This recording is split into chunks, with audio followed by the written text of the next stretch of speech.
बोले गोविंद भगवान की जय, बोले सदगुरुदेव भगवान की जय, बोले वृंदावन बिहारी लाल की जय। व्यास जी महाराज जिन्होंने 17 पुराणों को लिखा और 17 पुराणों को लिखने के बाद भी शांति नहीं है। मन में उत्साह की बहुत जरूरत होती है, लेकिन वो उत्साह व्यास जी में नहीं है। व्यास नारायण है, लेकिन फिर भी मन में संदेह है। नारद जी का आगमन हुआ और जैसे ही नारद जी का आगमन हुआ, व्यास जी ने बड़े सम्मान के साथ उन्हें बिठाया, उनको अर्घ दिया, उन्हें पुष्प अर्पण, मिष्ठान, फल आदि अर्पण किए और फिर प्रश्न किया, नारद जी मेरे हृदय में शांति नहीं है। मैंने 17 पुराण लिख लिए, 6 शास्त्र लिख दिए, 108 उपनिषद लिख दिए और श्रुतियों की अभी मैं रचना कर रहा हूं, लेकिन फिर भी शांति नहीं मिल रही है। नारद जी कहते हैं, सुनो महाराज, आप तो स्वयं नारायण के रूप हैं, आपको व्यास नारायण कहा गया है।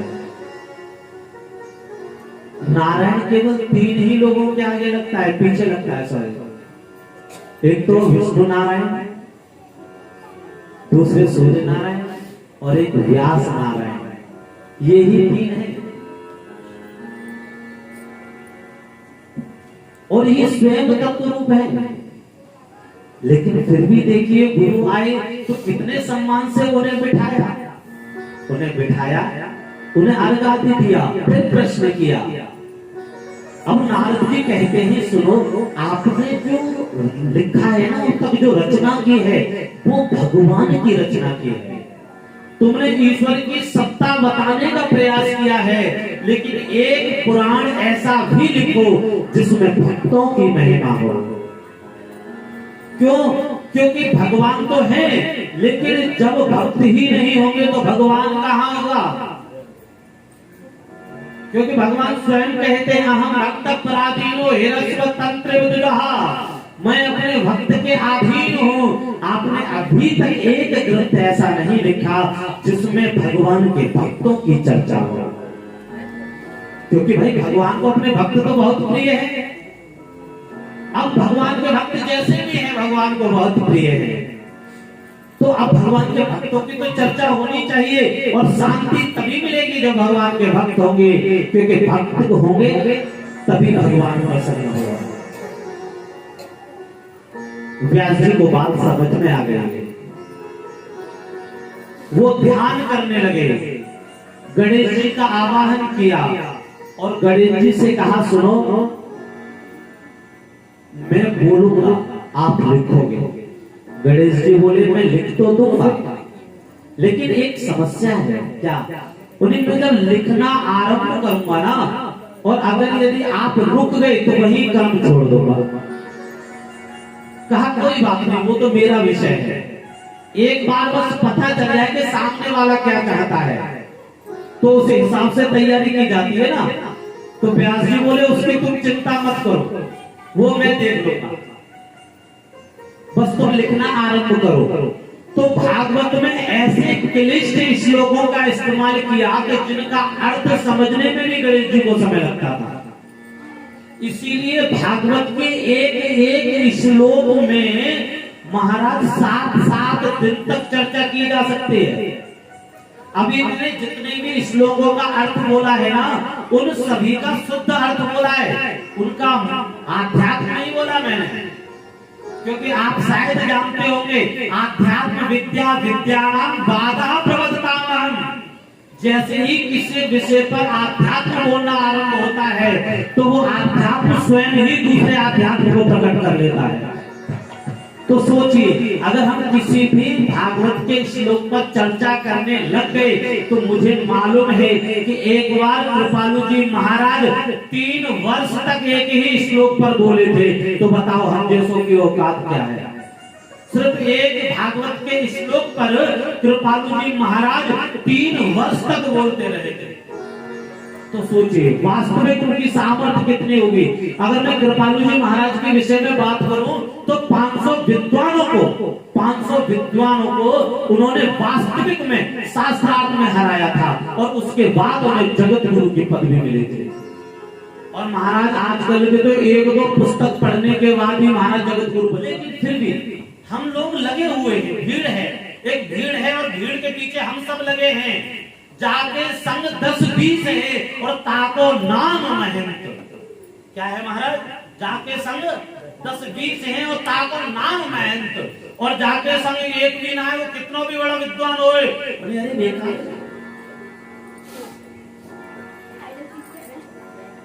लेकिन मेरा कहने का विषय ये था कि कृपालु जी महाराज की क्षमता जानिए कि कितनी हो सकती है कि एक भागवत के श्लोक पर 3 वर्ष तक बोलते रहे। उनके प्रवचन के साथ अलग ही विशेषता थी। उनके प्रवचनों में कोई भी व्यक्ति बिना पीले वस्त्रों के नहीं बैठ सकता था। हर एक व्यक्ति पीले वस्त्र पहनकर आता था और वो बैठता था वहां, और कथा के बाद ही, प्रवचन के बाद ही वो वस्त्र बदले जाते थे। वास्तविक अगर यदि आपको कथा का आनंद नहीं लेना है ना, तो जब भी आपको कथा का आनंद लेना हो या सत्संग का आनंद लेना हो तो सिर्फ पीत वस्त्र में जाना। ये मत चिंता करना कि पड़ोसी में देखेगा वही कलवारी कपड़े पहन के आ रहे, इसकी चिंता मत करना। होता है हम करें क्या, यही तो कल पहन के आए थे, तुम आज भी आगे पहन गए, इसकी चिंता मत करना। पीत वस्त्र पहन कर आना, कथा का आनंद आएगा। एक तो हमें डर ही लगता है कि कहीं पड़ोसी कहना देना, लेकिन नहीं, कथा का आनंद श्रवण करने का पीत वस्त्रों में है, क्योंकि ऐसा लगता है जैसे स्वयं ही अपने अंदर समा रही हो भगवान। उसकी लीला ऐसा लगता है स्वयं ही समाहित हो जाएगी। अनुभव करोगे तो आ जाएगा धीरे धीरे, वो अनुभव की बात है। बोलिए गोविंद भगवान की। लेकिन व्यास जी महाराज ने भागवत बोलना आरंभ किया, गणेश जी लिखते गए। इतने क्लिष्ट थे कि उन्हें एक श्लोक लिखने में भी टाइम लगता था, और जब तक एक श्लोक पूर्ण होता लिख पाते तब तक व्यास जी एक और श्लोक का निर्माण कर लेते। और महाराज 155 दिवस में भागवत का निर्माण हुआ। कितने में? 155 दिन में भागवत का निर्माण हुआ। लेकिन अभी तो कोई वक्ता भी चाहिए भाई, जिसको लिखने वाले गणेश जी हैं तो कोई अच्छा खासा बोलने वाला भी चाहिए। तब उन्हें याद आया भगवान भोलेनाथ के विषय में, क्योंकि उनसे बड़ा वक्ता इस दुनिया में नहीं है कोई। और देखो उनकी कथा की महिमा कि पार्वती जी को बिठा लेते हैं आगे, और भगवान भोलेनाथ 10-10 हजार वर्ष तक कथा कहते हैं और वो सुनते रहते हैं। सबसे बड़े वक्ता हैं। और राम कथा को मालूम है किसने लिखा था? रचि महेश निज मानस राखा। राम कथा को लिखने वाले पहले लेखक जो हैं वो स्वयं भगवान भोलेनाथ हैं। रचि महेश निज मानस राखा, रचि महेश निज मानस राखा, रचि महेश निज मानस राखा, रचि महेश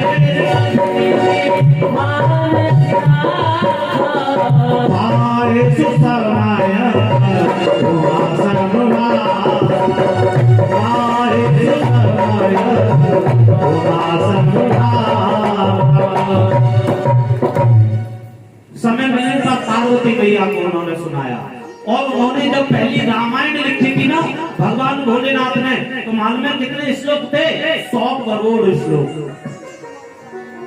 कितने? हाँ, इतनी भव्यता से लिखी थी। उसके बाद तो बात की बात है, लेकिन सबसे बड़े राम जी के जो भक्त हैं ना वो भगवान भोलेनाथ हैं।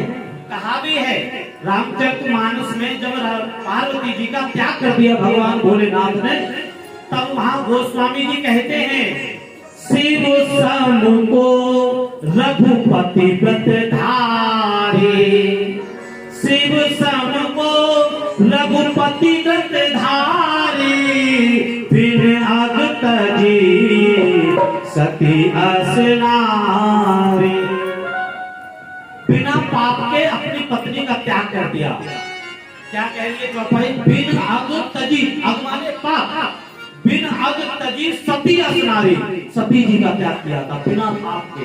कितना पाप, थोड़ी सी गलती थी, पाप नहीं कह सकते इस बात को। भगवान की परीक्षा लेने की जिज्ञासा उत्पन्न हो गई, ये गलती थी केवल, लेकिन फिर भी त्याग कर दिया। गोस्वामी जी ने घोषणा कर दी भगवान भोलेनाथ की कि शिव सम को रघुपति व्रतधारी, शिव समान कोई नहीं हो सकता।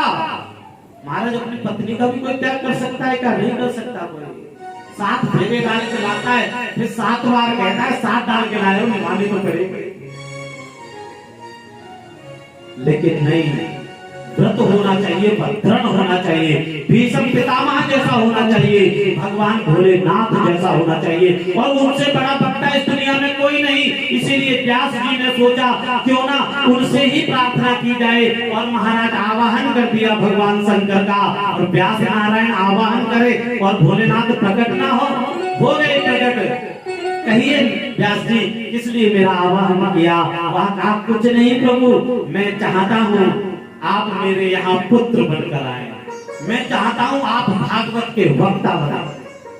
कहा वो तो ठीक है, लेकिन महाराज इसमें समय लगेगा। उन्हीं समय आप देख लो, मुझे तो बस तुम पुत्र रूप में चाहिए, और बस लीला हुई साहब, यही भागवत अमर कथा, यही लीला हुई। स्वयं नारद जी जाते हैं माता पार्वती के कान में कहते हैं भगवान भोलेनाथ आपसे प्रेम नहीं करते। कहा भगवान भोलेनाथ आपसे प्रेम नहीं करते। बोले नहीं नहीं, मुझसे बहुत प्रेम करते, तुम्हें मालूम नहीं है। गुरु मंत्र किसी को नहीं बताना चाहिए, लेकिन उन्होंने तो मुझे गुरु मंत्र भी बता रखा है। हाँ, गुरु मंत्र किसी को बताना नहीं चाहिए, पर गुरु मंत्र उन्होंने मुझे बता रखा है। उन्हें तो अगर गुरु मंत्र बता रखा है तो महिमा बड़ी है, लेकिन फिर भी कभी ये बताया है कि उनके गले में मुंडों की माला है वो किसकी है? यानी वैसे तो सब कुछ बताया है, पर बस यही बात नहीं बताई कि तो बताओ फिर कैसा प्रेम? जब सभी ही बताना था तो इसे ही छोड़ा, इसे भी बता देते। भाई माताओं को सारी बात पॉजिटिव नहीं चाहिए, एक नेगेटिव मिल जाए बस, बाकी सब पॉजिटिव पे पानी फिर जाता है। बोले अब तो भैया विचार करना होगा। भोलेनाथ जी आए, और जैसे ही भगवान भोलेनाथ आए प्रश्न कर दिया, आप हमसे प्रेम नहीं करते, आपने कभी हमें बताया ही नहीं, ये मुंडों की माला किसकी है? कहा ये सब छोड़ो, पहले ये बताओ क्या नारद मुनि यहाँ आए थे?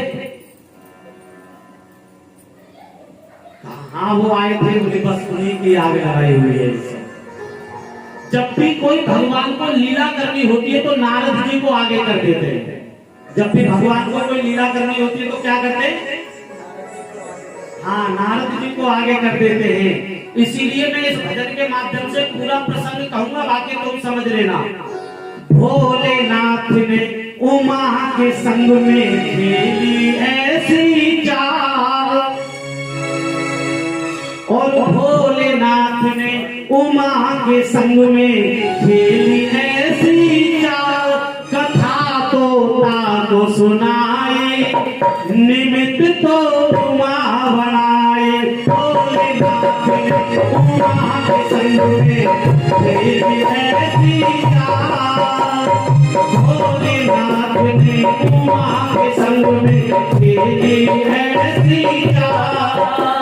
हमारी कथा को सुने, हमारी कथा को लगे सुनाने, कानों के महाकाल कथा को सुनाए, निमित्त तो माँ बनाए, कथा को सुनाए।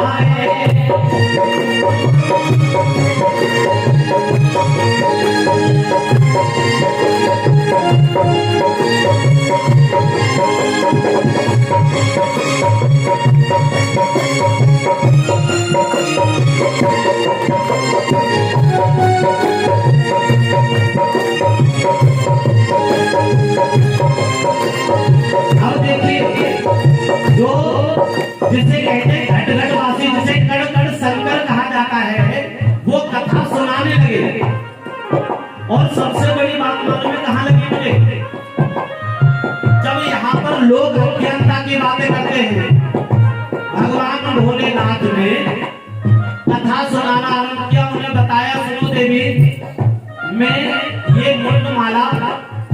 तुम्हारी निशानी के तौर पर पहनता हूँ। क्या कहा उन्होंने? ये जो माला जो मैं पहनता हूँ ना, ये तुम्हारी निशानी है और ये तुम्हारे इतने जन्म हो चुके हैं, इन्हीं जन्मों की जो एक एक निशानी जो ये मुंडे वो तुम्हारे ही मुंडे हैं और तुम्हारे अब तक इतने जन्म हो चुके हैं, ये सबकी निशानी है। कहा प्रभु हमें इतनी बार मरे, तुम एक बार ना मरे? बोले नहीं नहीं देवी, ऐसी बात नहीं है। मेरे मरने का कारण ये है कि मैं नहीं मर सकता हूँ क्योंकि मैंने अमर कथा सुन रखी है। क्या? मैंने अमर कथा सुन रखी है। देखो सुनो, पहले ये अमर कथा अब मुझे सुनाओ। अब क्योंकि उन्हें मालूम है कि व्यास जी महाराज के पुत्र बन के जाना है तो कोई ना कोई तो लीला करनी होगी।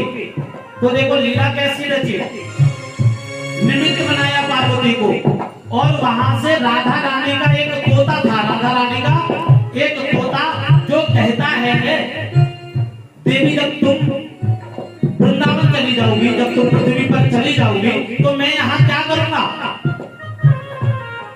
कहा सुनो तुम भी वहीं आ जाओ। नहीं मैं नहीं जाऊंगा, पृथ्वी पर मैंने सुना है विष्णु की माया है जो घेर लेती है और जिसने विष्णु की माया पकड़ ले साहब उसे इस दुनिया में कोई नहीं बचा सकता।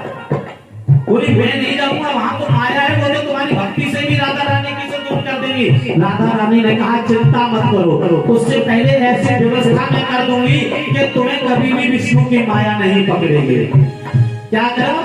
ऐसी व्यवस्था कर देती हूँ। और साहब ये यहाँ कथा सुनाने के लिए जा रहे पार्वती को और वही राधा रानी के तोता जो आ रहा है पृथ्वी की ओर, उसने देखा भगवान भोलेनाथ सत्संग आरंभ कर रहे हैं, वो जाकर वहीं बैठ गया। कोई जगह नहीं मिली तो स्थिर होना चाहिए, तो एक अंडा पड़ा हुआ था उसमें प्रविष्ट हो गया, उसी में प्रविष्ट हो गया। और जैसे ही कथा सुनाना आरंभ किया कि वो ध्यान से देखने लगे कि जैसे ही एकादश स्कंद पूरा हो रहा है, अभी द्वादश स्कंद पे नहीं पहुंचे लेकिन माँ सो चुकी हैं और अगर इन्होंने हुक्रा देना बंद किया तो भगवान रुक जाएंगे, मुझे कुछ ना कुछ करना होगा। तो साहब उन्होंने हुक्रा देना आरंभ कर दिया और जैसे ही हुक्रा देना आरंभ किया तो वही विषय है, भगवान जानते हैं भोलेनाथ ने उमा के संग में ऐसी और अमर कथा को लगे सुनाने, कालों के महाकाल कथा को सुनाए, निमित्त को मां बनाए, कथा को सुनाए, निमित्त को मां बनाए। भोलेनाथ सब जानते, अज्ञानी नहीं है। जो कड़ का वासी है उसे ये नहीं मालूम होगा आसपास क्या हो रहा है, लेकिन फिर भी पार्वती को दिखाने के लिए देवी आपने कथा नहीं सुनी कि मैं तो सो गई थी, भूखा कौन दे रहा था? अच्छा वो उसे लेकर दौड़े त्रिशूल। सोचिए जिसने अभी अभी अमर कथा सुनी है उसे तुम मारने के लिए कैसे दौड़ सकते हो? लेकिन भाई पत्नी का भय बहुत ज्यादा है, दिखाना तो पड़ेगा। त्रिशूल लेके भागे, पार्वती को लगा सच में मारने का भय है, दौड़ रहे हैं, दौड़ रहे हैं, लेकिन तोता उड़ता हुआ जा रहा है। जैसे ही जमाई ली माता विटका ने, व्यास पत्नी माता विटका ऊपर केस सुखा रही है, जमाई आई, तोता सीधे मुख के माध्यम से पेट में प्रवेश कर गया। भगवान जो अंदर प्रकट भी हो सकते हैं व्यास जी को बताने के लिए, वो द्वार पर खड़े होकर उनका दरवाजा बजा रहे हैं कुटिया का। व्यास जी बाहर निकले, कैसे महाराज आज तो बिना बुलाए आ गए आपको? नहीं, एक तोता है जो हमारी कथा सुन चुका है, उसे ढूंढ रहा हूँ। बोले प्रभु कैसी बात करते हो, जिसने अमर कथा सुनी उसे मारने के लिए घूम रहे हो? नहीं, तुम्हें बताने के लिए आया हूँ कि मैं आ रहा हूँ, मैं तुम्हें बताने आया हूँ कि मैं आ रहा हूँ, अब निश्चिंत हो जाना। और महाराज लौट गए। भोलेनाथ ने उमा के संग में खेली ऐसी चाल और अमर कथा को लगे सुनाने, कालों के महाकाल कथा को सुनाए, निमित्त को मां बनाए, कथा को सुनाए, निमित्त को मां बनाए। देखिए ये वास्तविकता है, ये सच्चाई है, उसमें कुछ नहीं करना था।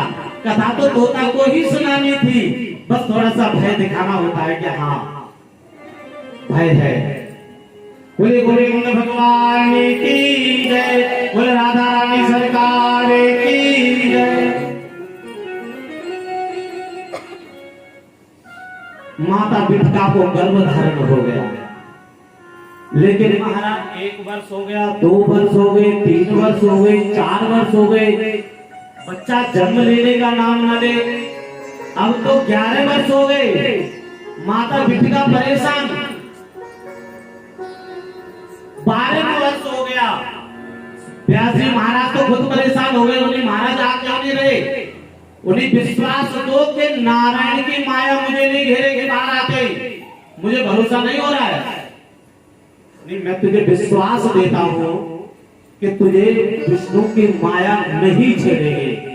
कहा बहुत अच्छी बात है। और जैसे ही उन्होंने कहा उसी समय पर उनका प्राकट्य हो गया। बोलिए सुखदेव जी महाराज की हो।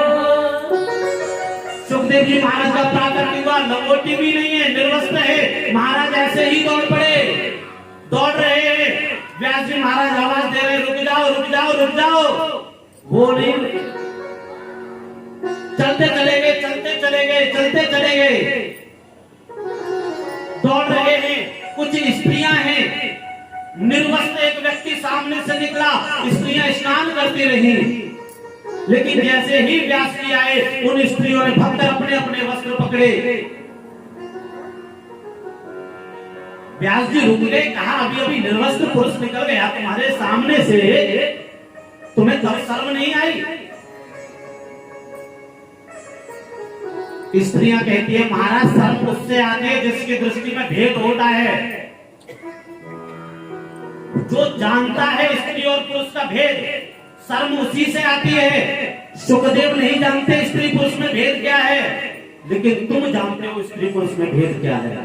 और जो स्त्री पुरुष का भेद जानता है महाराज शर्म भी उसी से की जाती है। इसीलिए सुखदेव से शर्म का,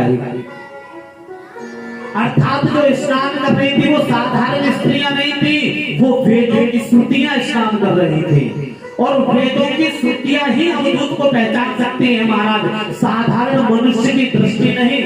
याद रखना, स्नान कौन कर रहा था? वेदों की श्रुतियां। हाँ, शंकर समाधि में ढूंढते हैं जिसको श्रुतियां भी नेत नेत कहे हार जाते हैं। श्रुतियां, जो श्रुतियां वेदों की श्रुतियां होती हैं, जो सबसे ज्यादा योग्य और सबसे ज्यादा ज्ञान पाया जाता है, और वो श्रुतियां स्नान कर रही हैं, और वो श्रुतियां स्नान कर रही है ना महाराज। उन्होंने ही सुखदेव को पहचाना, लेकिन फिर भी व्यास जी के भी ज्ञान के पट नहीं खुले। लेकिन फिर भी व्यास जी जो है और आवाज देते हैं रुको पुत्र रुको। इतनी देर में वृक्ष भी बोल उठे, सुनो अवधूत भेषः, ये अवधूत है तुम क्यों पीछे पड़ रहे हो?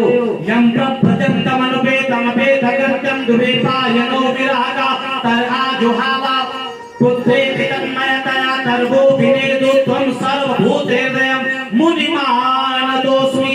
ये तुम्हारा पुत्र नहीं है, अवधूत है, ये देवादिदेव महादेव है, इन्हें प्रणाम करो और लौट जाओ। व्यास जी को बोध हुआ, अरे हाँ मैंने तो भोलेनाथ की आराधना की थी, ये तो वही वक्ता है, अब तो मुझे लौट के जाना होगा। तुरंत तो लौट कर आए और भागवत के श्लोक बच्चों को पढ़ाना शुरू कर दिया। छोटे छोटे बच्चों से कहा जाओ और लकड़ी बीनने जाओ, लेकिन इन श्लोकों को गाते रहना। क्या करते रहना? श्लोकों को गाते रहना। और श्लोक कौन सा कराया? वरहा पीड़म नटवर वपुः कर्णयो कर्णिकारं विप्रदवासः कनक कपिशं जयन्तीं कमालम् वृन्दान वेणुर्धर्षदया पुरयन् गोपवृन्दैर्वृन्दारण्यश्चोपद रमणं प्राविशत् गीत कीर्तितः। अर्थात एक वो जिसके बारे में कहेंगे एक कान में कन्नेर का पुष्प लटकाया हुआ है, एक वचन का इस्तेमाल किया। वरहा पीड़म नटवर वपुः, जो सभी प्रकार का नट रूप रख सकता है, वो नटवर है। उसे रूप रखने में कोई भी संदेह नहीं होता, तुरंत रूप रख सकता है। वराहपीडम, जिसके सर पर मोर पंख लगा हुआ है, और कर्णयो कर्णिकारं, उसका जो कांति है ना वो स्वर्ण के समान चमक रही है। जैसे एक स्वर्ण तपता है ना, और तपने के बाद में अग्नि से जब वो निकाला जाता है तो एकदम भयंकर तपन होती है उसके अंदर। कर्णयो कर्णिकारं विप्रद वासः कनककपिशं वैजयन्तीं च मालां। एक कान में कन्नेर का पुष्प,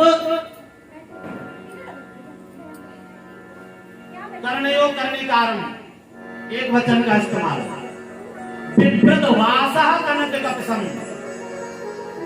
उसके आसपास भौरे घूम रहे हैं। वैजयंतीं च माला, वो वन में खड़ा हुआ है और गले में वैजयंती माला पहने हुए है। रंध्रान वेणुर्धर सुनया, उसके होठों पर वेणु रखी हुई है, और वो वेणु है ना उसमें से रस निकल रहा है। क्या है? रस निकल रहा है। अद्भुत। विप्रद वासः कनककपिशं वैजयन्तीं च मालां रंध्रान वेणुर्धर सुनया पुरयन् गोपवृन्दैः, और वो अपने होठों से निकलने वाले रस से वो गोपियों का आह्वान कर रहा है। वृंदारण्य सुपद रमणम प्राविशद गीत कीर्ति। ऐसा सुंदर भेष जब बालक गा रहे हैं तो समाधि भंग हो गई सुखदेव की। जहाँ सुखदेव जी वन में बैठे हुए ना, तो वन में भेजा क्यों जा रहा था बालकों को? इसीलिए भेजा जा रहा था कि बच्चे श्लोक गाएं, सुखदेव जी सुने और वो जिज्ञासु हो जाए इसे सुनने के लिए। सुखदेव जी ने एक दिन सुना, फिर समाधि में चले गए। दूसरे दिन बालक फिर पहुंचे। वराहपीडं नटवरवपुः कर्णयो कर्णिकारं विप्रद वासः कनककपिशं वैजयन्तीं च मालां रंध्रान वेणुर्धर सुनया पुरयन् गोपवृन्दैः वृन्दारण्य सुपदरमणं प्राविशद गीत कीर्तिः। तुरंत एकदम दूसरी बार समाधि टूटी और दौड़कर पहुंचे, बालकों से पूछा ये क्या है, ये कौन है, ये इतना सुंदर इतना दिव्य कौन है जो अधरों पर लगकर रस स्वादन वाली बांसुरी बजा रहा है? कौन है ये, कौन है? वराहपीडं नटवरवपुः कर्णयो कर्णिकारं, कौन है जो एक कान में कुंडल पहने हुए है, जिसकी शोभा ऐसी है जो तपे हुए स्वर्ण के समान एकदम चमकीली? कौन है ये, कौन है ये? कहा ये तो हम नहीं जानते कौन है, लेकिन मेरे गुरुदेव ने ये हमें बताया है। गुरुदेव ने कहा है तुम्हारे गुरुदेव, गुरु चलिए मेरे गुरुदेव के पास चलिए। सुखदेव जी जो पिता से दूर भागे थे, एक भागवत के श्लोक से लौटकर पिता के पास ही पहुंच गए। बोलिए भागवत महापुराण की। ये भागवत के एक श्लोक का महत्व महाराज, कि तुम कितने भी जन्म जन्म से भटके हो, कितनी भी योनियों में भटके हो, अगर यदि एक श्लोक समझ में आ गया तो याद रखना परमात्मा का साक्षात्कार हो जाएगा। बोलिए गोविंद भगवान की। साक्षात्कार करने के लिए समझदार होना होगा। समझदार 18,000 श्लोकों से नहीं, एक श्लोक को हृदय में उतारना होगा। और देखिए आज व्यास जी महाराज भी नाचने लगे, क्योंकि उनका पुत्र एक ही श्लोक से लौट आया, एक ही श्लोक से लौट आया। और उन्होंने 3 दिन में संपूर्ण भागवत कथा सरस्वती के नदी के किनारे बैठकर श्री सुखदेव जी महाराज को कंठस्थ करा दिया। 18,000 श्लोक कितने दिन में? 3 दिन में। 3 दिन में सुखदेव जी महाराज ने कंठ कर लिए 18,000। हाँ, वास्तविक स्मरण शक्ति की पहले क्षमता बहुत ज्यादा थी, आज के समय पर नहीं है। आज पुस्तकों का निर्माण क्यों हुआ? व्यास जी महाराज ने क्यों लिखे? क्योंकि पहले जब कभी किसी को ज्ञान दिया जाता था तो गुरु जो थे सर पर हाथ रख देते थे, और जैसे ही गुरु हाथ रखते थे ज्ञान हो जाता था। कुछ सुनाकर ज्ञान दे दिया करते थे, और एक ही बार एक गुरु बोलता जा रहा है, शिष्य श्रवण कर रहा है, और गुरु जी के एक शब्द उस शिष्य ने कंठस्थ कर लिए। आज गुरु जी बोलते हैं, शिष्य के सर के ऊपर होकर जाता है। बाद में फिर पूछते गुरु जी समझ में नहीं आया, दोबारा समझाओ। गुरुजी कहते एक काम कर, मैंने नोट्स बना दिए तो इसमें से देख लेना। बेचारे ने नोट्स भी पूरे कॉपी कर लिए, फिर भी कहता है गुरुजी नोट्स तो कर लिए मैंने कॉपी, लेकिन समझ में कुछ नहीं आया। और बेटे तो तेरी पूरी जिंदगी में कुछ नहीं हासिल होने वाला। इसीलिए एक ही क्लास में बैठने वाले 1000 विद्यार्थियों में से एक विद्यार्थी ही आईपीएस ऑफिसर बनता है, एक ही उसमें से नेता बनता है और एक ही उसमें से गद्दार बनता है देश का। बड़ी बड़ी बातें हैं महाराज, लेकिन उसमें से सब सेम नहीं होते, जबकि शिक्षा सबको सेम ही दी जाती है, लेकिन उनके कर्म सबके अलग अलग ही निकलते हैं सबके। बताइए शिक्षा कभी बदली है? शिक्षा कभी